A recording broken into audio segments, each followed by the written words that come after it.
Hello, Adab Khoshamdeed. In this long overdue video, I want to talk about Kashmir. I had wanted to make this video in the week of August 5th, but due to some personal reasons, I could not do it and the video was delayed. This year, we celebrated the 7th anniversary of the revocation of Articles 370 and 35A. 2 days after the government of India patted itself on the back for the successful integration of Kashmir into India and for return of normalcy in Kashmir, an obscure organization called United Liberation Council, which security and intelligence agencies say is a front of Lashkar-e-Taiba, issued a threat to Kashmiri Pandits employed by the J&K government. Circulated on the social media, the August 7th threat listed the names of 7 Kashmiri Pandit employees in the revenue department along with their phone numbers. The note said that if the government of India continues to take punitive action against suspected militants and their families, and if they continue to use the Kashmiri Pandits as a tool of furthering its narrative of normalcy, then they will burst this narrative. How they will burst this narrative is not a mystery. This rightly worried the Kashmiri Pandits in the valley, given the history of targeted killings, and this also worried the UT administration. So on August 11, the government sent all Pandit employees on forced leave until August 25th, as it could not assure their security. This is not the first time that the government had asked Kashmiri Pandits to stay indoors, almost like house arrest. 2 months back in June, I had visited Srinagar. I met up with a Kashmiri Pandit activist who lives in the valley, and he told me that once the targeted killings of Kashmiri Pandits started in October 2021, the government had issued a similar directive to people like him. They were advised to stay indoors after 7 p.m. and not step out of their homes at all. Now, the importance of October 2021 is that the Articles 370 and 35A were revoked in August 2019. And the Union Territory of Kashmir was then immediately put under 24-hour curfew. And once the curfew was lifted after a few weeks, there was a very severe security lockdown. People were not allowed to step out of their homes.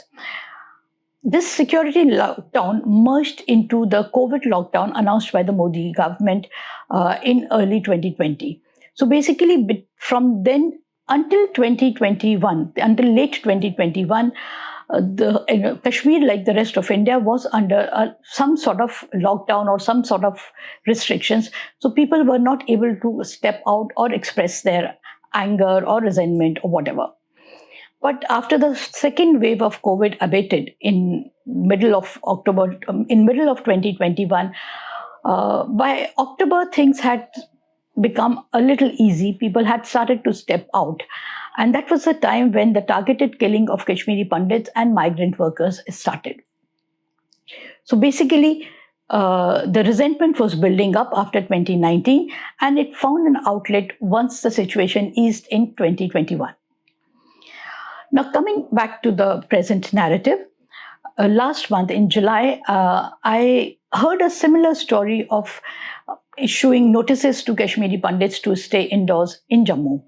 I had visited Jammu and I went to the Jakti colony, which is a Kashmiri Pandit ghetto outside Jammu, a little outside Jammu, built by the Manmohan Singh government in 2011-2012. More about that colony a little later towards the end of the video. Now, there in Jakti colony, I met up with a young lawyer activist who told me that he was born and brought up in exile in Jammu, and the first time he went to the valley was in April 2023 to visit his cousin who lived in the Vesu Kashmiri Pandit colony on the outskirts of Kulgam. Now, the importance of 2023 was that was the year India was hosting G20 summit. One of the G20 events were held in Kashmir, so in Srinagar. So Srinagar was under a very strict security situation. So, security blanket. So it was very safe. I mean, this lawyer activist felt very safe visiting the valley at that time. His cousin, who lived in the Vesu colony, was among the 6,000 Kashmiri Pandits who had accepted the government employment in the state of J&K in 2010. Now, these government vacancies were created by the Manmohan Singh government as a means of rehabilitating Kashmiri Pandits who were displaced by the violence and targeted killings of the 1990s. Now, coming back to his narrative,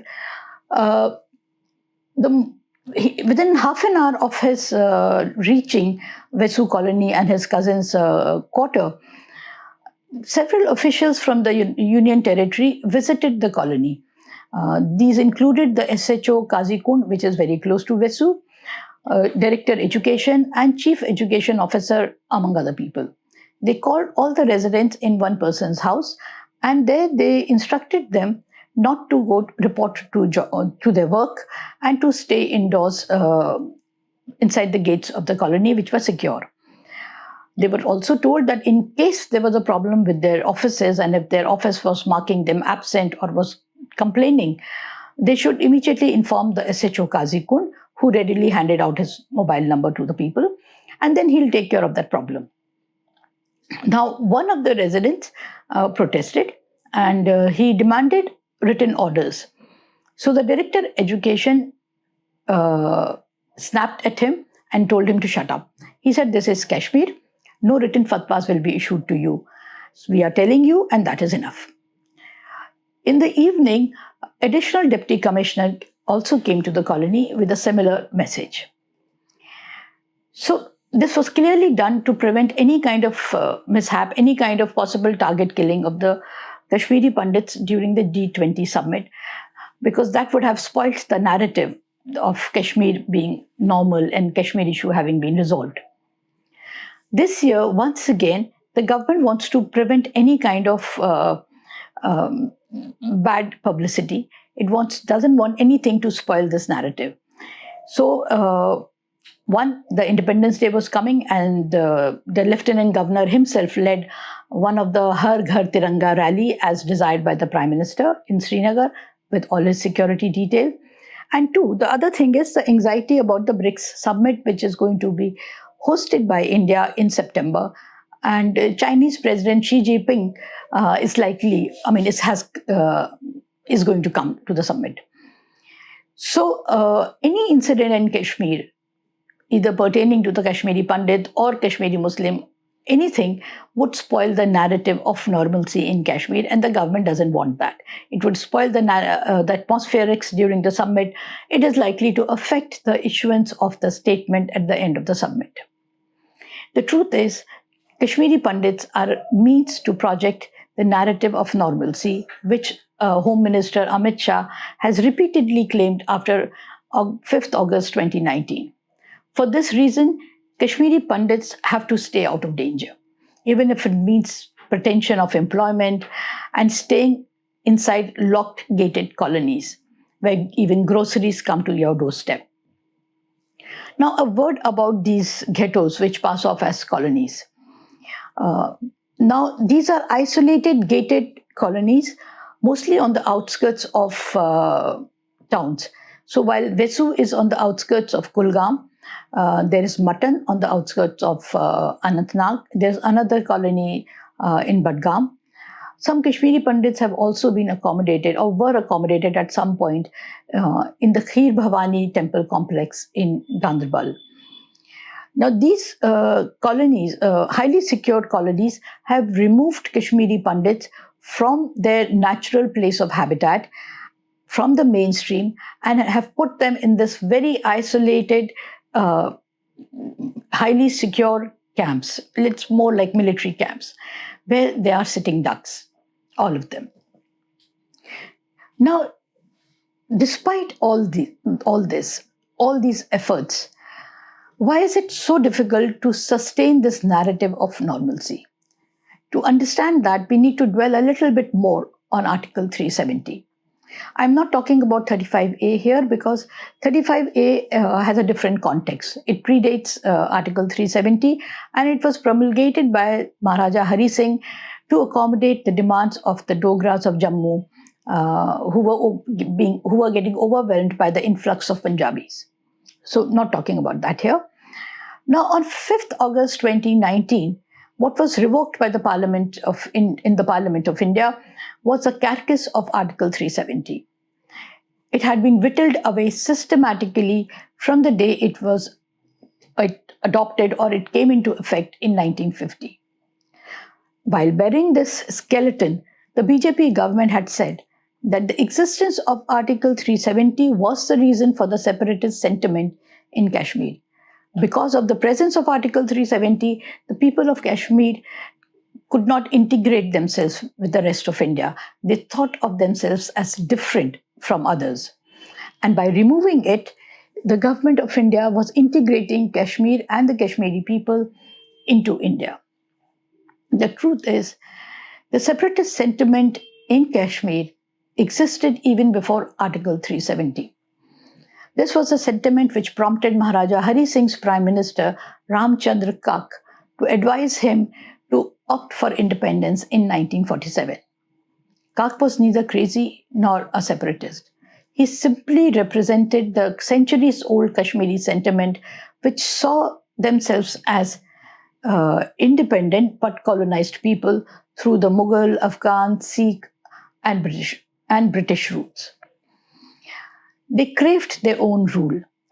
This was not a Hindu or a Muslim sentiment. This was a pan-Kashmir sentiment, pan-Kashmir Valley sentiment. The people of Kashmir Valley historically saw themselves as oppressed by others. So when India approached independence from the British, a vast number of Kashmiris thought that this was an opportunity for them also to finally become independent. So far from being the cause of the separatist sentiment, Article 370 was an effort to give space to Kashmiri nationalism within the larger Indian nationalism. It tried to tell the Kashmiris that the Indian nationalist sentiment was magnanimous enough to accept and absorb Kashmiri sentiment of self-rule and autonomy. Article 370 did not fuel the separatist sentiment.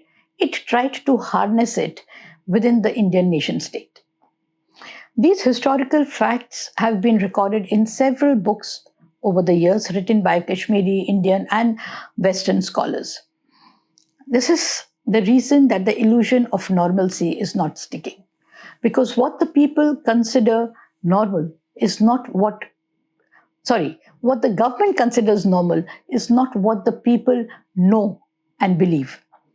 Since these historical facts challenged the official narrative, the J&K government ordered a ban on several books on Kashmir's history and contemporary politics last year on 5th August. These included books by renowned scholars and academics like A.G. Noorani, Victoria Schofield, Sumantra Bose, Arundhati Roy, Christopher Schnedden, Hafsa Kanjwal, Anuradha Bhasin, and so on. By preventing the new generation of Kashmiris from reading about their own history, the government thought it can change the narrative, but it doesn't realize that it cannot impact on what the Kashmiri, the young generation of Kashmiris have inherited as collective memories from their parents. The parents have grown up with the sense of us and them, with the sense of Kashmir and India, with a sense of separation between India and Kashmir, not out of hatred, but as an inherited reality. And they have passed it on to their children. The last point on this subject, many wonder that if Article 370 was a mere skeleton in 2019, why do Kashmiris mourn its burial? The answer to this question is a little complicated. Many Kashmiris, especially those invested in mainstream politics, use the cover of Article 370 to justify their politics, which embraced Indian nationalism. Even in its skeletal form, 370 offered a illusion of dignity to Kashmiri people. It allowed them to tell themselves that they are different, and the government of India recognizes that they are different. And this gave them a sense, an artificially created sense of pride and dignity. 5th August 2019 shattered that illusion and robbed them of this last vestige of dignity. What replaced that then or thereafter was a perpetual sense of fear. I couldn't bring myself to go to Kashmir Valley in 2019 after the revocation of the Article 370. A sort of sadness and guilt had gripped me. Guilt because being an Indian citizen, I felt ashamed that this oppression was being meted out in my name. I finally mustered courage to go in October 2021. There was a strange sense of silence which I experienced, a silence which was more inside than outside. During my drive from the airport to the city, a few verses from one of Kaifi Azmi's ghazals kept echoing in my head, and I would like to share it with you. But before I share the two couplets from that ghazal, a little context to that. Kaifi Azmi recited this ghazal in a private mehfil hosted by my father. And he explained the context of the ghazal as his visit to Pakistan in 1977.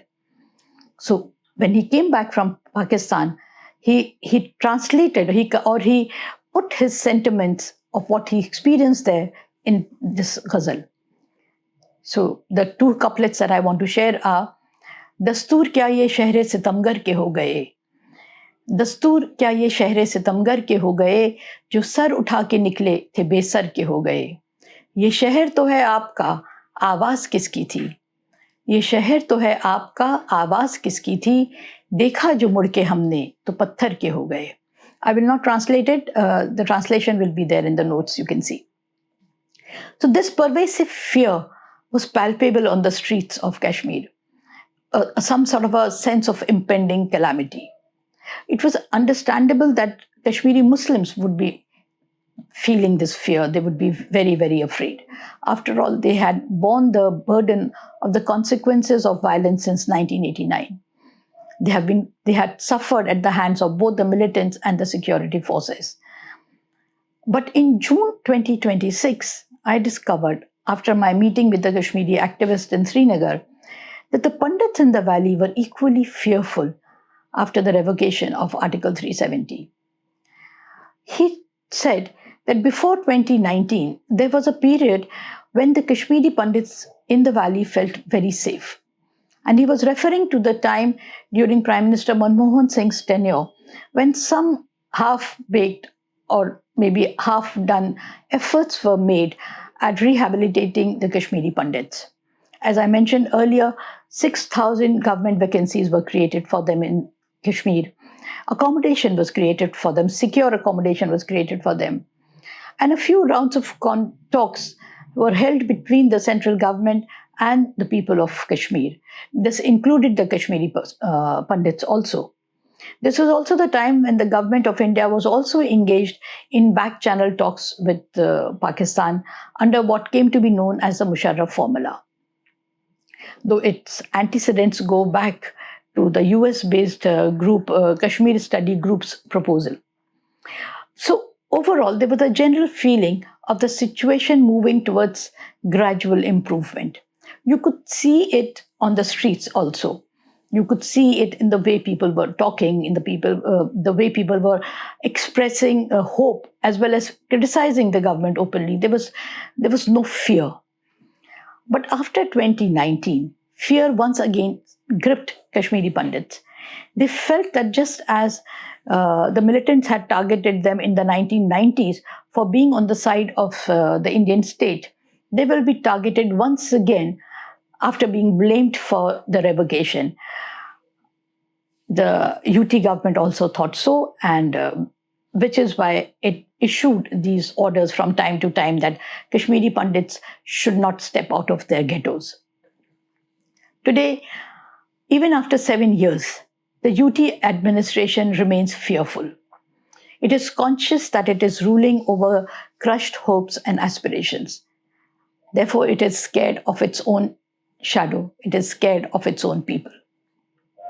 This brings to mind one of Ahmad Faraz's verses.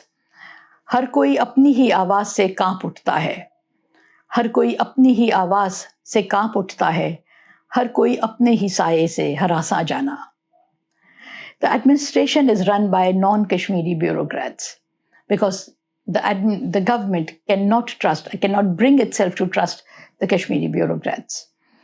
Journalists, social media activists, social events, religious events, everything is monitored. Everyone is spied upon. It's a surveillance state. There has been a total dismantling of the social fabric. Activists, lawyers, journalists, writers, academics, students, everyone is a suspect. They are denied even basic rights. Like, for instance, students cannot form student unions. In other parts of India, unlike other parts of India, Kashmiri students have not been allowed to form unions because the state is scared of a united students' body. Passports are frequently denied. Even those who held passports earlier no longer have them. They were either cancelled or refused renewal. Civilians are held without charges, consistently denied bail. For example, internationally renowned and awarded human rights and democratic rights activist Khurram Parvez was released recently after spending 4 years and 8 months in Delhi's Tihar jail. The conditional bail has put him out of the Tihar jail, but in the larger jail of Delhi. He is not allowed to leave Delhi. He is not allowed to go back to Kashmir. He is not allowed to resume his work.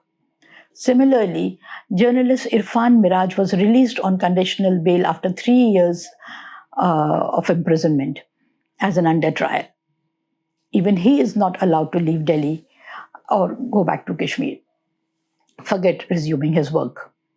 Apart from these high-profile cases, there are nearly 5,000 under trials inside various jails in Jammu and Kashmir and over 1,000 in other parts of India. Basically, all potential troublemakers or all potential people who can burst the government narrative of normalcy have been taken out of the theatre to achieve the peace of the graveyard on the streets of Kashmir. For 2026 Amarnath Yatra, 85,000 troops were deployed to secure it. Pilgrim vehicles were allowed to move only in convoys of 200 cars. The Vande Bharat Express train between Jammu and Kashmir, which was started earlier this year with great fanfare, has 30 Cobra commandos in a 20-coach train. Since there are 2 trains on this route, to and fro, 60 Cobra commandos are deployed for its security. Now, the cost of this charade of normalcy is borne by the civilians of Kashmir, both Muslims and Pandits. Both are in a state of limbo. Both are waiting for a resolution. Since we have frequently spoken about the Kashmiri Muslims on this channel, I want to draw the attention to Kashmiri Pandits who continue to exist on the periphery of the national consciousness.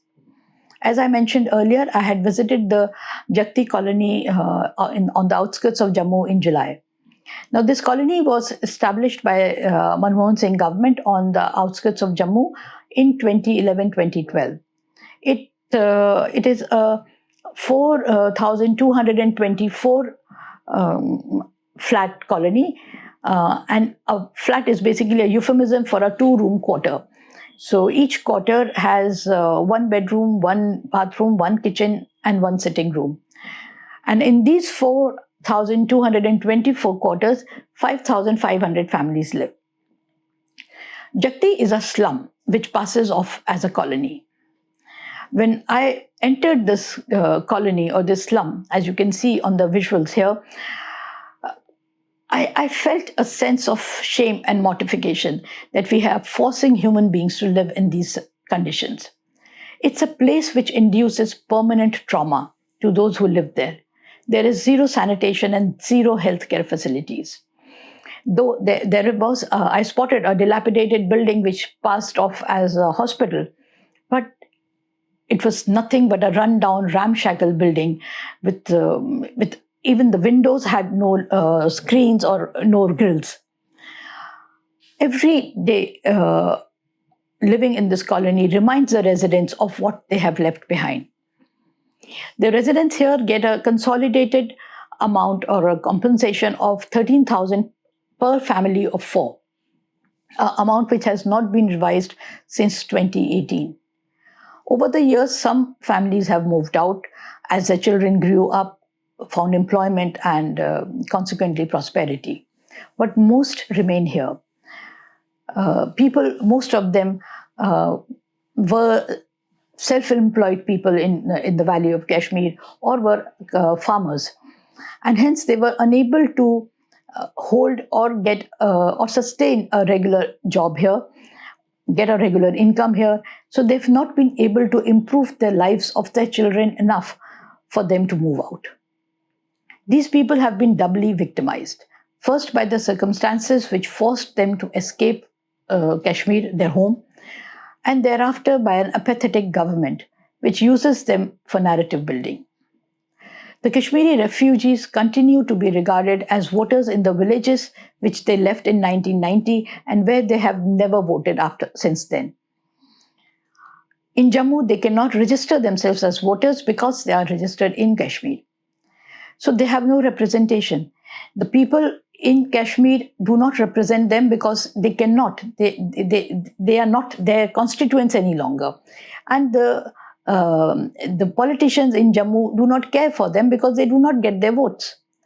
They're effectively outside the Indian vote democracy. They're living outside the Indian democracy. They are disenfranchised.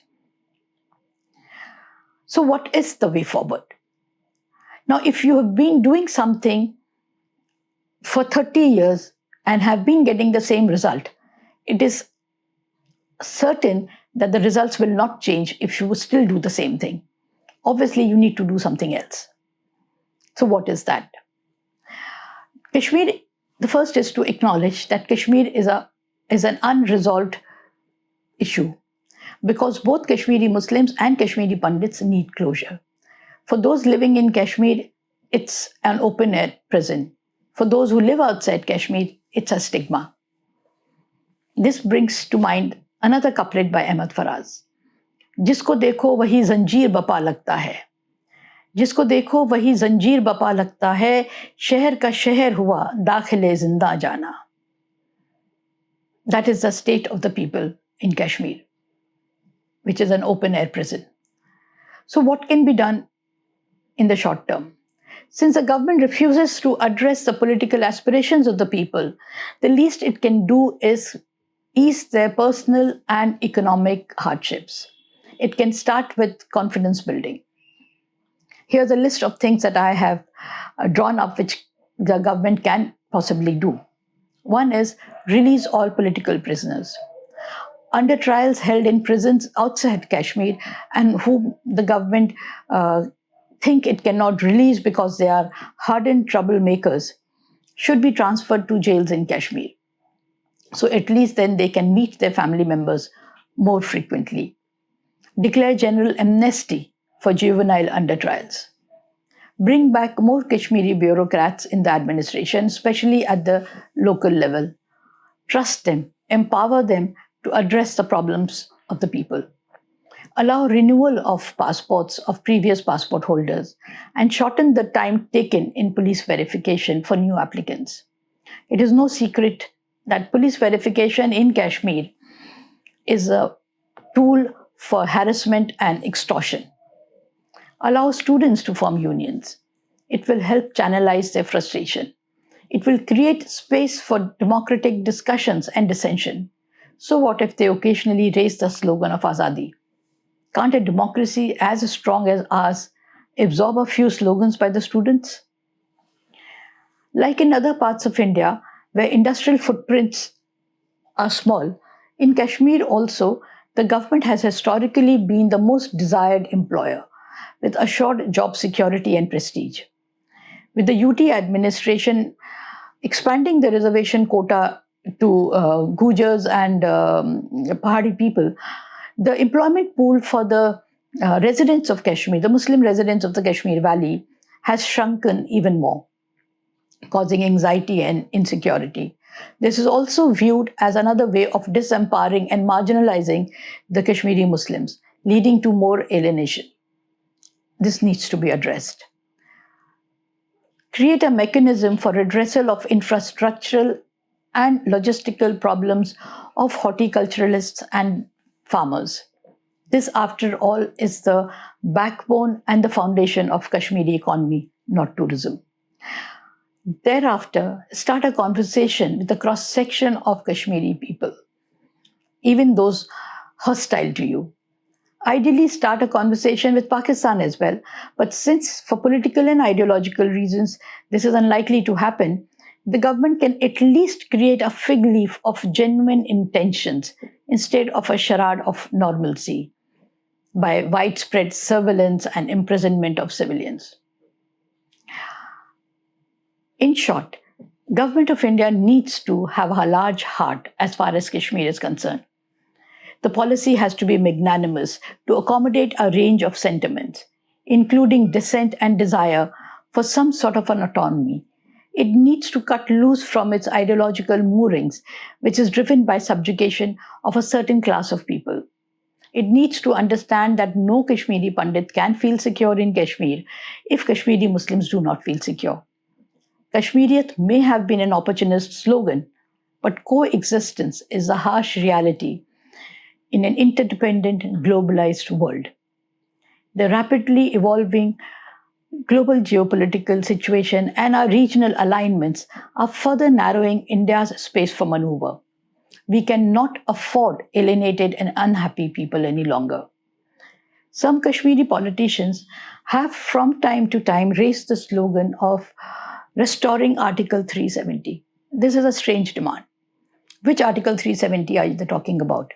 The Article 370 of 1950, the Article 370 of 1975 when Indira Sheikh Abdullah Accord was signed, or the Article 370 of 2015 when People's Democratic Party formed an alliance government with the BJP. Similarly, I'm not sure what restoring statehood in Jammu and Kashmir would mean if Kashmiri politicians continue to survive at the pleasure of the central government. Even before 2019, the Kashmiri chief minister had less power than a bureaucrat. The history of J&K is full of appointed chief ministers rather than elected chief ministers. These chief ministers, instead of representing the people of Jammu and Kashmir to New Delhi, were the representatives of New Delhi in Kashmir. So unless the state of J&K get an empowered chief minister, a real representative of people who can address and channelize their political aspirations and grievances, I don't see much difference between a state and a union territory, as long as the delivery of governance is efficient. Unfortunately, Kashmir is not a governance issue, it is a political issue. And it needs a political resolution, not a top-down order telling people that normalcy has returned. When normalcy returns, it will show on the streets. The government won't have to announce it. Thank you.